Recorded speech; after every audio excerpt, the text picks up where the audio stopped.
بسم اللہ الرحمن الرحیم۔ قرآنی فیصلے ہماری بصیرت کے مطابق کتاب کا حصہ اول پیش کیا جا رہا ہے۔ ایسے متعدد امور کے متعلق جنہیں سمجھا کچھ جاتا ہے اور وہ ہیں کچھ اور۔ مختلف معاشرتی مسائل۔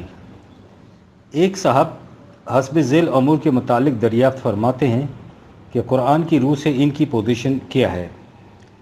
بچہ پیدا ہونے پر اس کے کان میں اذان دینا، عقیقہ کرنا، ختنہ کرنا، مردہ کو غسل دینا، کفن پہنانا۔ جواب: یہ امور معاشرتی ہیں نہ کہ دینی۔ کسی معاشرے میں اگر بعض باتیں اس قسم کی رائج ہوں جو دین کے کسی حکم یا اس کی عام تعلیم کے خلاف نہ جاتی ہوں تو انہیں معاشرتی تقریبات کے طور پر منا لینے میں کوئی حرج نہیں۔ ایسی تقریبات معاشرتی یکجہتی کے لیے مفید ہوتی ہیں، اور خوشی کی تقریبات سے تو زندگی میں لوچ پیدا ہوتی ہے جو گداز حیات کے لیے بڑی ضروری چیز ہے۔ لیکن جو قوم روٹی تک کو محتاج ہو رہی ہو، اس میں زندگی کی لوچ اور گداز حیات کا تصور ہی کہاں پیدا ہو سکتا ہے۔ نابالغ یا بالغ لڑکے لڑکی کی منگنی کرنا۔ نابالغ لڑکے یا لڑکی کی منگنی کا تو سوال ہی پیدا نہیں ہوتا، کیونکہ نکاح کے لیے زوجین کی رضامندی شرط ہے اور رضامندی کے لیے سن بلوغت ضروری ہے۔ باقی رہا بالغ لڑکے یا لڑکی کی منگنی، سو اگر بالغ لڑکا اور لڑکی اپنے نکاح پر رضامند ہو گئے ہیں لیکن کسی وجہ سے نکاح میں کچھ تاخیر ہے تو ان کا باہمی وعدہ منگنی کہلا سکتا ہے، لیکن یہ کسی شکل میں بھی نکاح کا قائم مقام نہیں ہو سکتا، اس لیے اس کی قانونی حیثیت کچھ نہیں ہوگی۔ قرآن صرف نکاح کا ذکر کرتا ہے، اس لیے اس قسم کے وعدوں سے اعتراض اچھا ہے، کیونکہ اس سے بعض اوقات بڑی معاشرتی خرابیاں پیدا ہوتی ہیں۔ اور یہ جو ہمارے ہاں آج کل عام رواج ہو رہا ہے کہ جوان لڑکے اور لڑکی کا نکاح کر دیا اور پھر رخصتی کے لیے برسوں کی تاریخ ڈال دی، تو یہ چیز قرآن کے منشائے نکاح کے خلاف اور نفسیاتی نقطہ نگاہ سے بڑی خرابیوں کی موجب ہے۔ قرآن کی روح سے نکاح کے بعد میاں اور بیوی کو آپس میں ازدواجی تعلقات پیدا کرنے سے کوئی نہیں روک سکتا، اس لیے نکاح کے بعد لڑکے اور لڑکی کو آپس میں ملنے نہ دینا نکاح سے مذاق کرنا ہے۔ کیا یہ ضروری ہے کہ نکاح ملا ہی پڑھائے؟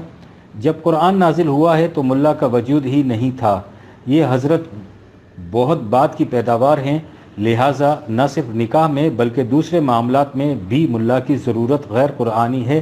یہ کام مسلمانوں کو خود کرنے چاہیے۔ ہمارے ہاں ایک رسم ہے کہ قبر کے ارد گرد ملاؤں کا ایک دائرہ بیٹھ جاتا ہے اور وہ ایک دوسرے کی طرف قرآن کریم کو منتقل کرتا رہتا ہے، اور پھر آخری ملا اسے کچھ روپے کے عوض میت کے وارث کو دے دیتا ہے، اور اس کے عوض سمجھا جاتا ہے کہ میت کے گناہ ساقط ہو گئے۔ اسی طرح ختم قرآن یا درود شریف پڑھوا کر میت کو ایصال ثواب کرایا جاتا ہے۔ جب آپ ایسا گروہ پیدا کر دیں گے جس کا ذریعہ معاش کچھ نہ ہو تو وہ اپنی روٹی کے لیے کوئی نہ کوئی صورت تو پیدا کرے گا ہی۔ یہ سب رسومات اسی بے کار گروہ کے حصول معاش کی صورتیں ہیں جن کے تصور سے دین کانپ اٹھتا ہے، اور ایصال ثواب کے غیر قرآنی عقیدے میں تو بڑے بڑے لوگ پھنسے چلے آ رہے ہیں۔ یہ عقیدہ قانون مکافات عمل کی جڑ کاٹ دیتا ہے جو قرآنی تعلیم کا اصل اصول ہے۔ 1954 عیسوی۔ رواج کی پابندی۔ سوال: ہمارے ہاں عام طور پر رواج ہے کہ مختلف تہواروں یا قومی یادگاروں کے دنوں میں کاروبار بند کر دیتے ہیں۔ میرا خیال ہے کہ مسلمان کو کاروبار کبھی بند نہیں کرنا چاہیے۔ دین کی روح سے اس کی پوزیشن کیا ہے؟ جواب: بعض امور دین کے حد میں نہیں آتے، معاشرے کے رسم و رواج سے متعلق ہوتے ہیں، اسے عرف کہا جاتا ہے۔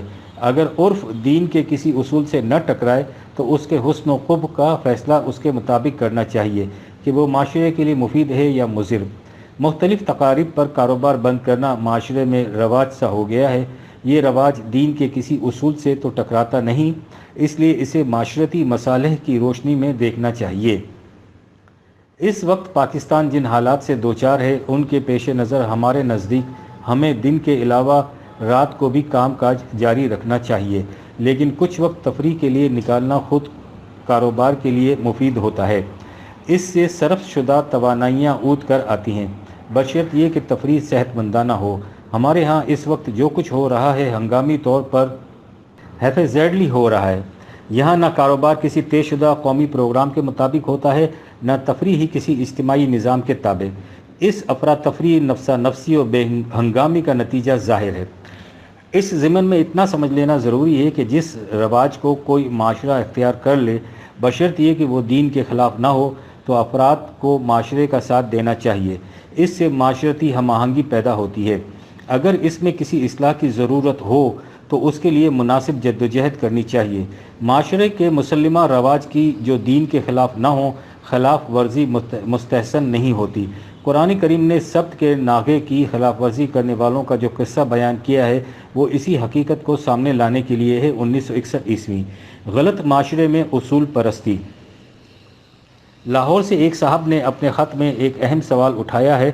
انہوں نے لکھا ہے کہ آج کل ہمارے معاشرے کی حالت یہ ہو چکی ہے کہ اس میں سچ بولنا اور دیانتداری سے کام کرنا عام طور پر نقصان کا موجب ہوتا ہے اور جھوٹ اور بددیانتی سے بڑی کامیابی ہوتی ہے۔ کیا ایسی حالت میں یہی بہتر نہیں کہ انسان وہی کچھ کرے جو باقی دنیا کر رہی ہے اور اس طرح ناکامیوں سے پیچھا چھڑا لے؟ جواب: یہ وہ سوال ہے جو آج کل قریب ہر ایک دماغ کو پریشان کیے ہوئے ہے۔ بعض جرت کر کے اسے زبان تک لے آتے ہیں، باقی اسے اپنے دل میں دہراتے رہتے ہیں۔ قرآن یہ بتاتا ہے کہ کچھ مستقل اقدار ہیں جن میں کسی زمانے اور کسی حالت میں بھی تبدیلی نہیں ہو سکتی، اور انسان کے لیے ضروری ہے کہ کسی صورت میں بھی ان کا ساتھ نہ چھوڑے۔ مثلا معاملات میں دیانتداری۔ اگر ہم دیانتداری کو اسی حد تک اپنے ساتھ رکھیں جس حد تک اس کے ساتھ رکھنے سے فائدہ ہو، اور جب ایسا کرنے سے نقصان ہو تو اسے چھوڑ دیا جائے، تو کھلے الفاظ میں اس کا مطلب یہ ہے کہ ہم اسے مستقل قدر نہیں سمجھتے۔ لہٰذا پہلے یہ فیصلہ کرنا چاہیے کہ ہم ان چیزوں کو مستقل اقدار مانتے ہیں یا نہیں۔ اگر ہم ایسا مانتے ہیں اور اسی کو ایمان کہتے ہیں تو پھر یہ سوال ہی نہیں پیدا ہوتا کہ انہیں کسی وقت ساتھ رکھا جائے اور کسی وقت چھوڑ دیا جائے۔ انہیں بہرحال ساتھ رکھنا ہوگا، اور ہم اگر انہیں مستقل اقدار ہی نہیں سمجھتے تو پھر یہ پوچھنا اور سوچنا ہی بیکار ہے کہ نقصان کی صورت میں ہم کیا کریں۔ لیکن اس کے ساتھ ہی قرآن یہ بھی کہتا ہے کہ تمہارا فریضہ اتنا ہی نہیں ہے کہ تم نامساعد حالات میں اپنے طور پر ان اقدار سے متمسک رہتے ہوئے نقصان اٹھاتے چلے جاؤ۔ ان حالات کے خلاف اعلان جنگ کر کے ان کی جگہ مستقل اقدار کے مطابق معاشرے کا قیام بجائے خیش ایک مستقل قدر ہے جسے کسی صورت میں بھی ہاتھ سے نہیں جانے دینا چاہیے۔ اس کے لیے ضروری ہے کہ ان افراد کی رفاقت تلاش کی جائے جو مستقل اقدار پر اپنا ایمان رکھتے ہوں۔ ان رفقا کی ہم مرکزی سے ان کی قوت بہت بڑھ جائے گی اور اس سے صحیح معاشرے کے قیام میں ان کا قدم آگے بڑھتا جائے گا۔ یاد رکھیے، قرآن کی روح سے ایک فرد کا اپنے ذاتی اطمینان جنتی زندگی نہیں کہلاتا۔ جنتی زندگی کے لیے ضروری ہے کہ وہ اسی قسم کے افراد کے زمرے میں داخل ہو جائے۔ قرآن نے نفس مطمئنہ کو مخاطب کر کے کہا ہے، فَادْخُلِي فِي عِبَادِي وَادْخُلِي جنتی، 89/29 اور 30، کہ تو خدا کے بندوں میں جماعت میں شامل ہو اور اس طرح سے جنت میں داخل ہو۔ لہٰذا جو شخص غلط معاشرے میں مستقل اقدار کا ساتھ نہیں چھوڑتا وہ بڑی ہمت کا ثبوت دیتا ہے، لیکن جو اتنے ہی پر مطمئن ہو جاتا ہے وہ اپنے فرائض کی سر انجام دہی میں کوتاہی کرتا ہے۔ جیسا کہ اوپر لکھا گیا ہے، یہ ضروری ہے کہ وہ اپنے جیسے افراد کے ساتھ مل کر غیر خداوندی معاشرے کی جگہ قرآنی معاشرے کے قیام کی کوشش کرے۔ 1954 باب نمبر 6، حلال و حرام۔ سوال: لاہور سے ایک صاحب دریافت کرتے ہیں کہ مذہب میں حرام اور حلال کے سوال کو بڑی اہمیت حاصل ہوتی ہے، اتنی اہمیت کہ اکثر اوقات ایک شے کا حرام ہونا ہی ایک مذہب اور دوسرے مذہب میں امتیازی نشان بن جاتا ہے۔ اس اہمیت کا تقاضا ہے کہ واضح طور پر معلوم ہو کہ فلاں چیز حرام ہے، لیکن ہمارے ہاں حالت یہ ہے کہ ایک مولوی صاحب ایک چیز کو حرام بتاتے ہیں تو دوسرے اسے حلال قرار دیتے ہیں۔ ہم عامی مصیبت میں پھنس جاتے ہیں کہ کس کی مانیں اور کس کی نہ مانیں۔ براہ کرم واضح طور پر بتائیں کہ قرآن کی روح سے کسی شے کو حرام قرار دینے کا اختیار کسے حاصل ہے؟ جواب: اللہ تعالیٰ نے انسان کو آزاد پیدا کیا ہے۔ اس کے ارشاد کے مطابق ہر ابن آدم، ہر انسان محض انسان ہونے کی جہت سے واجب التکریم ہے۔ وَلَقَدْ كَرَّمْنَا بَنِي آدم، ہم نے بنی آدم کو تکریم عطا کی ہے۔ 17/70۔ اس لیے اس نے واضح الفاظ میں کہہ دیا کہ کسی انسان کو حق حاصل نہیں کہ وہ کسی دوسرے انسان کو اپنا محکوم بنائے، اس پر اپنی مرضی چلائے، اسے اپنے احکام کے تابع رکھے۔ ما كان لبشر أن يؤتيه الله الكتاب والحكم والنبوة ثم يقول للناس كونوا عبادا لي من دون الله 3/79 کسی انسان کو اس کا حق حاصل نہیں، خواہ اللہ نے اسے ضابطۂ قوانین یا حکومت یا نبوت ہی کیوں نہ دی ہو، کہ وہ دوسرے انسانوں سے کہے کہ تم اللہ سے ورے میری محکومیت اختیار کرو۔ لہٰذا قرآن کی روح سے کسی انسان کو اس کا اختیار نہیں کہ وہ دوسرے انسانوں کی آزادی پر کسی قسم کی پابندی لگائے، لیکن زندگی میں بعض پابندیوں کی بھی ضرورت ہوتی ہے۔ ان پابندیوں کی مختلف قسمیں ہوتی ہیں۔ مثلا ڈاکٹر مریض سے کہہ دیتا ہے کہ تم اتنے دنوں تک گوشت نہیں کھانا، ظاہر ہے کہ ڈاکٹر کے اس فیصلے کی پابندی کسی کے حکم کی اطاعت نہیں، اس کا ایک فنی مشورہ اور مشفقانہ ہدایت ہے، جسے ماننا نہ ماننا ہمارے اپنے اختیار کی بات ہے۔ اسے ماننے سے ہمارا بھلا ہوگا، نہ ماننے سے نقصان ہوگا۔ ہم اسے بطیب خاطر مانتے ہیں، اس سے ہماری آزادی سلب نہیں ہوتی۔ ہمارے ملک کی مجلس قانون ساز ایک قانون بناتی ہے اور حکومت اسے نافذ کرتی ہے۔ مثلا یہ قانون کہ سڑک پر بائیں ہاتھ چلو، اس قانون کی پابندی بھی در حقیقت کسی دوسرے کے حکم کی پابندی نہیں، ہمارے اپنے ہی فیصلے کی پابندی ہے، لہٰذا اس سے بھی ہماری آزادی سلب نہیں ہوتی۔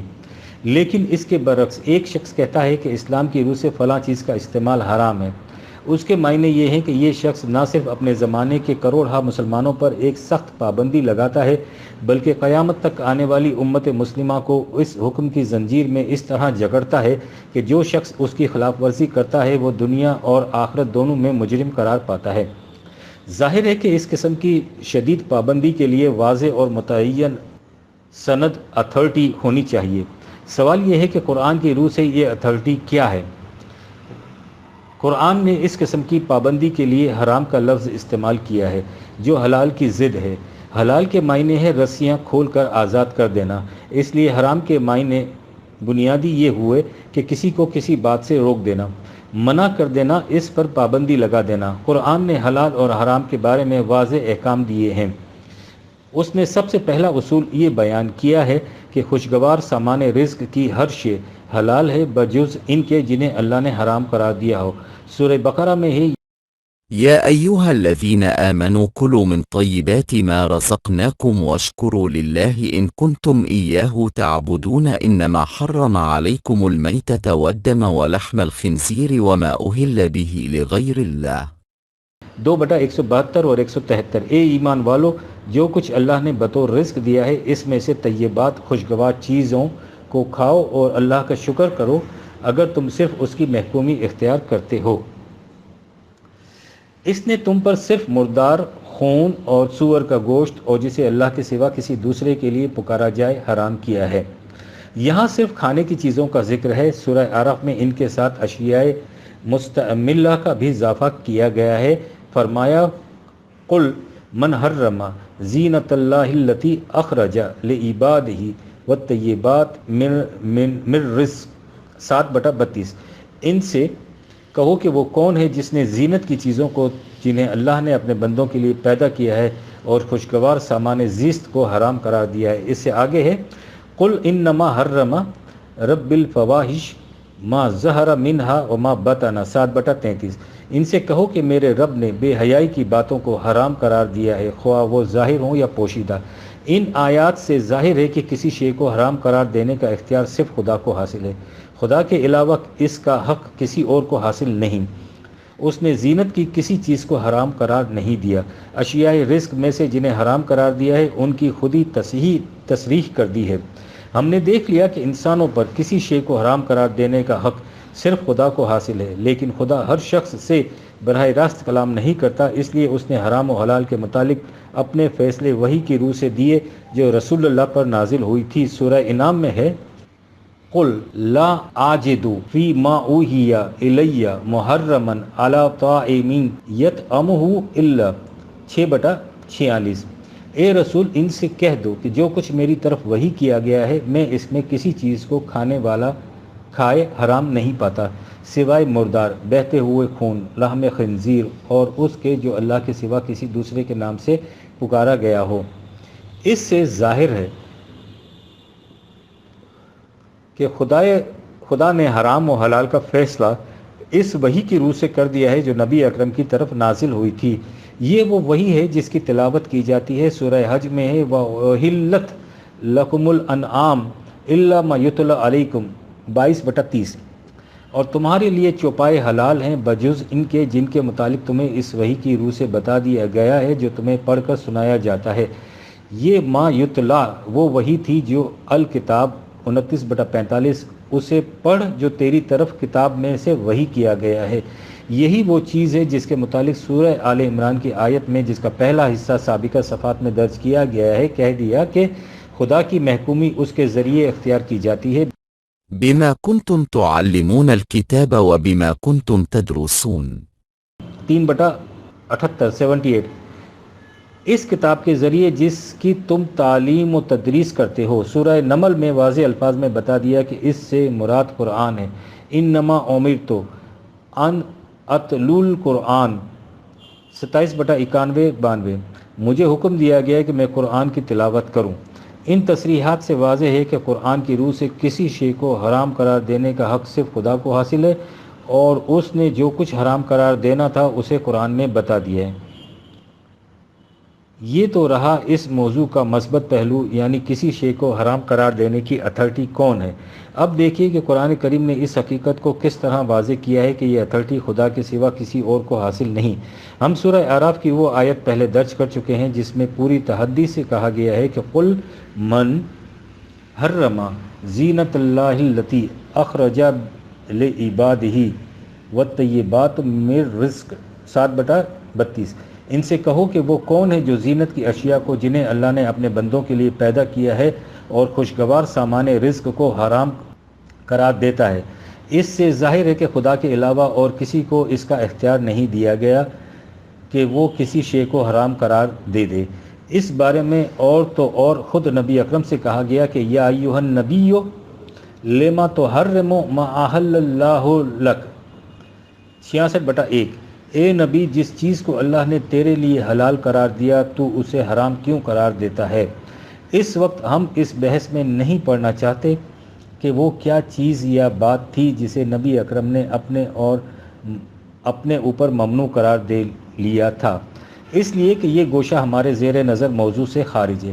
ہم صرف یہ بتانا چاہتے ہیں کہ اللہ تعالیٰ نے یہ حق نبی اکرم کو بھی نہیں دیا کہ دوسرے انسان پر کسی چیز کو حرام قرار دینا تو ایک طرف خود اپنی ذات پر بھی کسی ایسی شے کو ممنوع قرار دے لیں جسے اللہ نے حلال قرار دیا ہے۔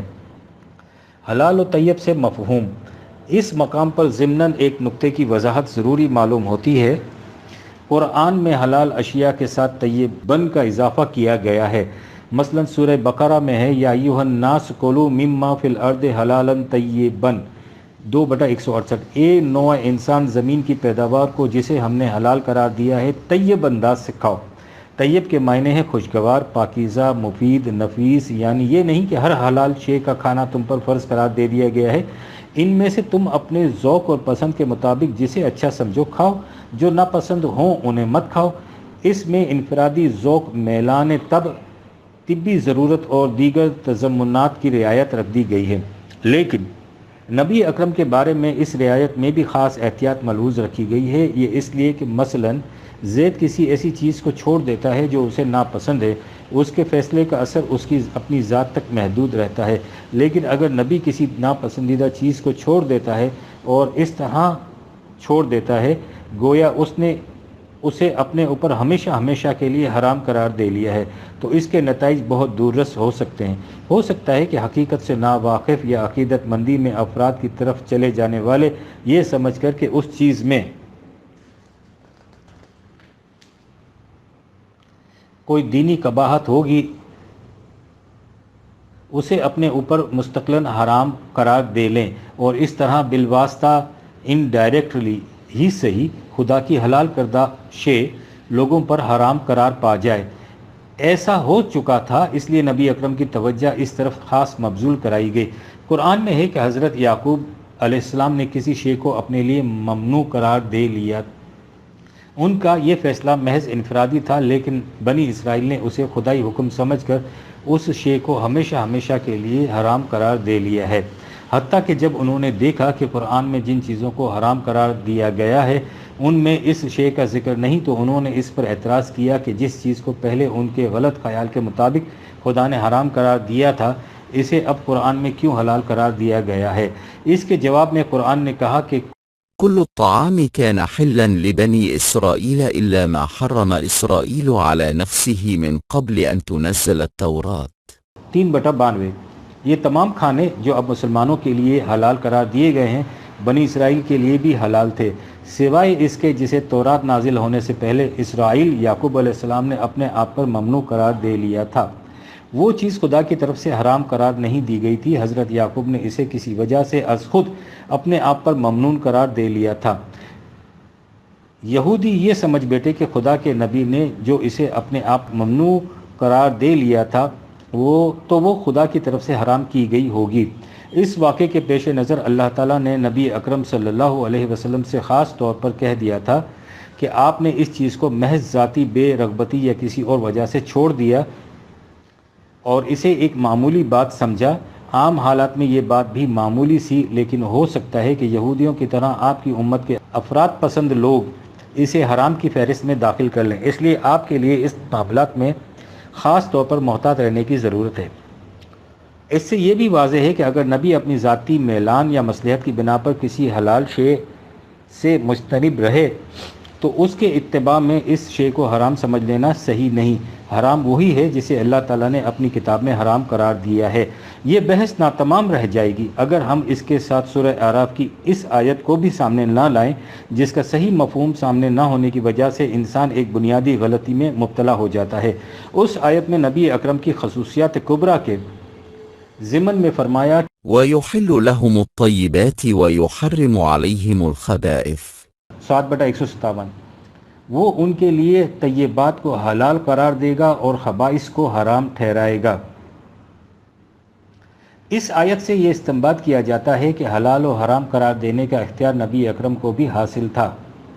سب سے پہلے تو یہ دیکھیے کہ جب اللہ تعالیٰ قرآن کے متعدد مقامات میں یہ کہتا ہے کہ حلت و حرمت کا حق صرف خدا کو ہے، اور خود نبی اکرم سے بنص صریح کہتا ہے کہ لما تحرم ما احل اللہ لک 66/1، جس چیز کو اللہ نے تیرے لیے حلال قرار دیا ہے تو اسے حرام کیوں قرار دیتا ہے؟ تو اس کے بعد یہ سمجھنا بنیادی طور پر غلط ہے کہ حلت و حرمت کا اختیار نبی اکرم کو بھی تھا۔ اصل یہ ہے کہ جو امور وحی کی روح سے بیان ہوئے ہیں، قرآن کا اسلوب یہ ہے کہ وہ انہیں کبھی اللہ کی طرف منسوب کرتا ہے اور کبھی رسول کی طرف، کیونکہ لوگوں تک وہ احکام رسول ہی کی وساطت سے پہنچے تھے، اور مراد دونوں جگہ خدا کی وحی یعنی قرآن کریم ہوتا ہے۔ سورہ بقرہ میں اس حقیقت کو واضح کر دیا گیا ہے، جہاں ایک جگہ کہا ہے کہ وَلَمَّا جَاءَهُمْ كِتَابٌ مِّنْ عِندِ اللَّهِ مُصَدِّقٌ لِمَا مَعَهُمْ 2/89، جب ان کی طرف اللہ کے ہاں سے ایک کتاب آئی جو ان باتوں کو سچ کر دکھانے والی تھی جو ان کے پاس تھیں۔ اور دوسری جگہ ہے وَلَمَّا جَاءَهُمْ رَسُولٌ مِّنْ عِندِ اللَّهِ مُصَدِّقٌ لِمَا مَعَهُمْ 2/101۔ دیکھیے الفاظ دونوں آیتوں میں وہی ہے، فرق صرف یہ ہے کہ ایک جگہ کتاب ہے اور دوسری جگہ رسول۔ اس سے ظاہر ہے کہ جہاں تک احکام و ہدایت کا تعلق ہے، خدا وہی کتاب رسول ایک ہی حقیقت کے مختلف گوشے ہیں، الگ الگ چیزیں نہیں ہیں۔ اس بنیادی اصول کے بعد اب آیت زیر نظر کو دیکھیے، جہاں رسول کے متعلق کہا گیا ہے کہ وَيُحِلُّ لَهُمُ الطَّيِّبَاتِ وَيُحَرِّمُ عَلَيْهِمُ الْخَبَائِثَ 7/157، یعنی رسول ان کے لیے طیبات کو حلال کرتا ہے اور خبائث کو حرام قرار دیتا ہے۔ لیکن سورہ مائدہ میں ہے یا ایھا الذین آمنوا لا تحرموا طیبات ما احل اللہ لکم 5/87، اے ایمان والو جن طیبات کو اللہ نے تمہارے لیے حلال قرار دیا ہے انہیں حرام مت کہو۔ یہاں واضح طور پر کہا گیا ہے کہ طیبات کو اللہ تعالیٰ نے حلال قرار دیا ہے۔ اسی سورہ اعراف میں قل انما حرم ربی الفواحش 7/32، اے رسول ان سے کہہ دو کہ حقیقت یہ ہے کہ میرے رب نے ان پر فواحش حرام کیے ہیں۔ یہاں خود رسول اللہ کی زبان مبارک سے کہلوایا گیا ہے کہ کسی شے کو حرام قرار دینا خدا کا کام ہے۔ اسی طرح سورہ بقرہ میں ہے وَأَحَلَّ اللَّهُ الْبَيْعَ وَحَرَّمَ الرِّبَا 2/275، اللہ نے بی کو حلال قرار دیا ہے اور ربا کو حرام۔ لہٰذا قرآن نے جہاں حلت و حرمت کو رسول اللہ کی طرف منسوب کیا ہے اس سے بھی مراد خدا کی وہی ہے جو قرآن میں محفوظ ہے۔ اس سلسلے میں سورہ توبہ کی اس آیت کا صحیح مفہوم سمجھ لینا بھی ضروری ہے، جس میں کہا گیا ہے قاتلوا الذين لا يؤمنون بالله ولا باليوم الآخر ولا يحرمون ما حرم الله ورسوله 9/29۔ اہل کتاب میں سے جو لوگ اللہ اور آخرت پر ایمان نہیں رکھتے اور اللہ اور اس کے رسول نے جسے حرام ٹھہرایا ہے اسے حرام نہیں سمجھتے، ان سے جنگ کرو۔ اس آیت سے بھی یہ مستنبط کیا جاتا ہے کہ حرام قرار دینے کا اختیار اللہ اور اس کے رسول دونوں کو ہے۔ ہم اس وقت اس تفصیل میں نہیں جانا چاہتے کہ قرآن میں جہاں اللہ اور رسول کے الفاظ اکٹھے آئے ہیں وہاں اس سے مراد کیا ہوتی ہے۔ اس حقیقت کو متعدد مقامات میں واضح کیا جا چکا ہے۔ اس آیت میں یحرمون ما حرم اللہ و رسولہ سے مراد حرام قرار دینا نہیں، عربی زبان میں اور قرآن کریم میں حرمہ کا لفظ کسی بات کو واجب اور لازم قرار دینے کے معنوں میں بھی استعمال ہوتا ہے۔ مثلا سورہ انعام میں ہے قل تعالوا أتل ما حرم ربكم عليكم ألا تشركوا به شيئا وبالوالدين إحسانا ولا تقتلوا أولادكم من إملاق نحن نرزقكم وإياهم ولا تقربوا الفواحش 6/152۔ اس آیت میں حرمہ کے معنی حرام قرار دیا کرنے سے سارا مطلب ہی الٹ جاتا ہے۔ مثلا یہ کہنا اللہ نے والدین پر احسان کرنا حرام قرار دیا ہے، بالکل غلط ہے۔ یہاں حرمہ کے معنی واجب ٹھہرانے کے ہیں۔ اس اعتبار سے آیت کا ترجمہ یہ ہے کہ ان سے کہو کہ آؤ میں تمہیں پڑھ کر سناؤں کہ تمہارے رب نے تم پر کیا کیا واجب قرار دیا ہے، یہ کہ تم اس کے ساتھ کسی کو شریک مت ٹھہراؤ اور والدین کے ساتھ احسان کرو، اور یہ کہ اولاد کو مفلسی کی وجہ سے تباہ نہ کرو اور فواحش کے قریب مت جاؤ۔ لہٰذا سورہ توبہ کی مندرجہ بالا آیت ولا یحرمون ما حرم اللہ و رسولہ کے معنی یہ ہیں کہ جن باتوں کو اللہ اور اس کا رسول واجب قرار دیتے ہیں ان کے کرنے کا حکم دیتے ہیں، یہ نہیں اپنے اوپر واجب نہیں قرار دیتے۔ یہ لوگ اسلامی نظام کے اندر رہتے ہوئے اس کے قوانین سے انحراف کرتے ہیں، ان سے جنگ کی جائے تاان کہ یہ اس روش کو چھوڑ کر اسلامی حکومت کی رعایا کی حیثیت سے رہنے پر رضامند ہو جائیں۔ ان تصریحات سے واضح ہے کہ قرآن کریم کی روح سے حرام و حلال کا اختیار صرف خدا کو ہے۔ جن چیزوں کو یا امور کو خدا نے حرام قرار دینا تھا ان کی تصریح قرآن میں کر دی گئی ہے۔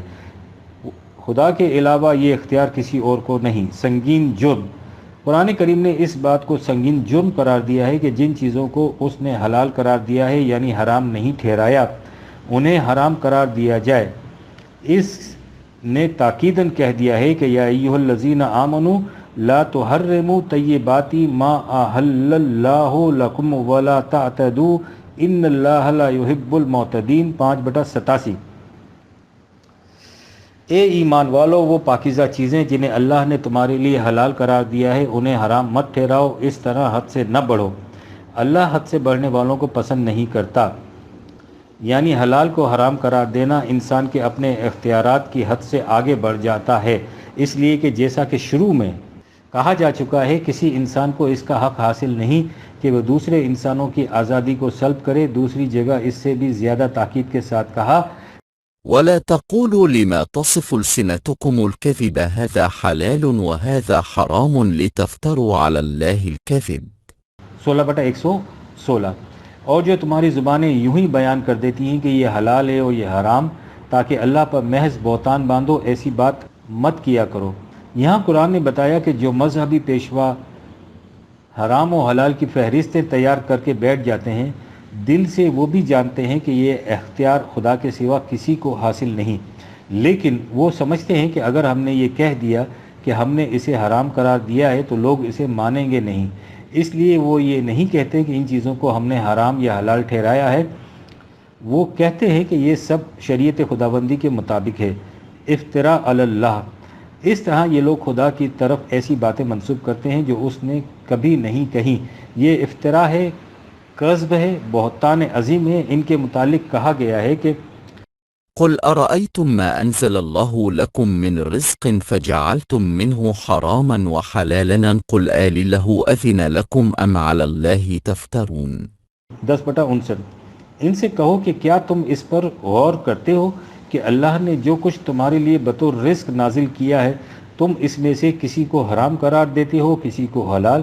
ان سے پوچھو کہ کیا اللہ نے تمہیں اس کی اجازت دے رکھی ہے کہ جسے چاہو حرام قرار دے دو اور جسے چاہو حلال کر دو، یا تم اللہ پر افترا باندھتے ہو؟ قرآن کا کہنا یہ ہے کہ اللہ نے کسی انسان کو اس کی اجازت نہیں دی کہ وہ کسی چیز کو حلال یا حرام قرار دے۔ جو شخص ایسا کرتا ہے وہ خدا پر افترا باندھتا ہے۔ یہودیوں کو سزا۔ قرآن یہ بھی بتاتا ہے کہ بعض حلال چیزیں یہودیوں پر بطور سزا حرام قرار دے دی گئی تھیں۔ سورہ انعام میں ہے وعلى الذين هدوا حرمنا كل ذي ظفر ومن البقر والغنم حرمنا عليهم شحومهما إلا ما حملت ظهورهما أو الحوايا أو ما اختلط بعظم ذلك جزيناهم ببغيهم 6/146۔ اور ہم نے یہودیوں پر سب ناخن والے جانور پرندے حرام قرار دے دیے تھے، اور گائے اور بکریوں کی چربی بھی حرام کر دی تھی، بجز اس کے جو ان کی پیٹھ کے ساتھ یا انتڑیوں کے ساتھ یا ہڈی کے ساتھ لگی ہو۔ یہ ہم نے انہیں ان کی بغاوت کی سزا دی تھی۔ 6/146۔